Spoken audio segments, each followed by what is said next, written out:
This week, UConn Nation breathed a big sigh of relief when Coach Dan Hurley signed a new contract that will have him coaching the Huskies through 2030. It's a complex and lucrative deal, and News 8 Sports Director John Pierson helps us understand it. And John Pierson, thanks so much for being with us here today.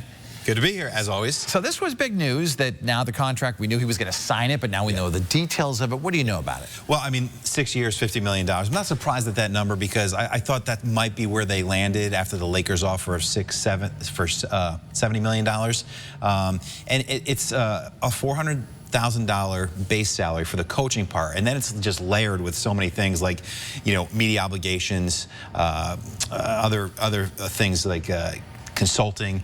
He's going to make $6-point-something million on that. Wow. There's a $1 million a year retention fee attached to that. So every year he stays at UConn, it's another $1 million. And he has opportunity to make more money, too, depending on the success of the team. He is on the road all the time. He is a workaholic. And you know, he sacrifices a lot of time with his family and other things to be great at what he does. And he's the best out there right now. Yeah, and especially with, you know, a few of the players gone. Yeah. Moving on to the NBA, he is right now the franchise, right? He is the magnet that's going to draw people to those games, and also the new incoming class of players. Yeah, he is the face of it all, and he's got some really great players coming back. Alex Caravan, for instance, he brought in some great young players as well. Stampton Johnson's returning. They've got the freshmen that coming in, Liam McNeely, transfers, Aiden Mahaney, Terrace Reed Jr. So there's going to be this is going to be another great team, and he keeps saying that they might be as talented, if not more talented, than what they've had before. And that's crazy to think because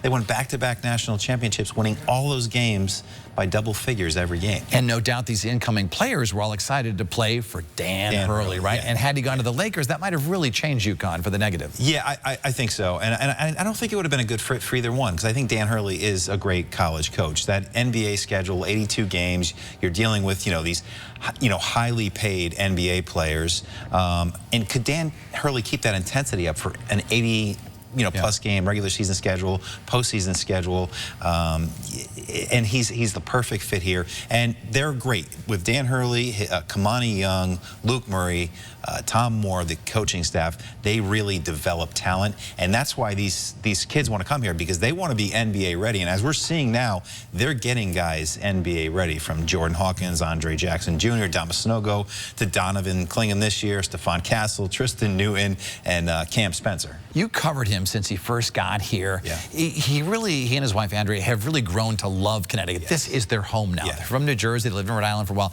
but this is it. And how big of a factor was that in staying? Oh, huge. I think that the most important thing to Dan Hurley is family. And it's pretty close to winning, too. And he has, you know, kind of stayed in this area and had a lot of success. And listen, he's the king here, you know, and Andrea has done a lot of great work in the community as well, which goes a long way. And I think the pull of LA wasn't as strong as some might think it should have been. But Dan Hurley, he's a loyal guy, and he wants to win and do something great here, make some more history by winning 3 in a row. So I don't know if you can even answer this, John, but about the contract. So let's say a year from now, 2 years from now, the Knicks come and say, hey, listen, we really want you. Yeah. Can he leave? Well, there's language in there, and yeah, there's going to be, I don't know, I didn't read it like, you know, with a magnifying glass here, but he would have to, you know, they'd have to opt out of it and get out of it. I don't think he's going anywhere anytime soon. That might be the one job down the road where he may waiver a Knicks job, but I don't think it'd be that soon, because the Knicks are kind of on the trajectory way up with a Connecticut guy at the helm there, Tom Thibodeau. He's the head coach there. Oh. So I don't see Dan leaving, but if it came to that, they would get out of it. It would probably be pretty messy, and it would be a real heartbreak for the state. Exciting future for UConn. John Pierson, we appreciate you being with us here today. Thanks, Dennis. And after this commercial break, a local mayor in the Valley who's been in office for a decade.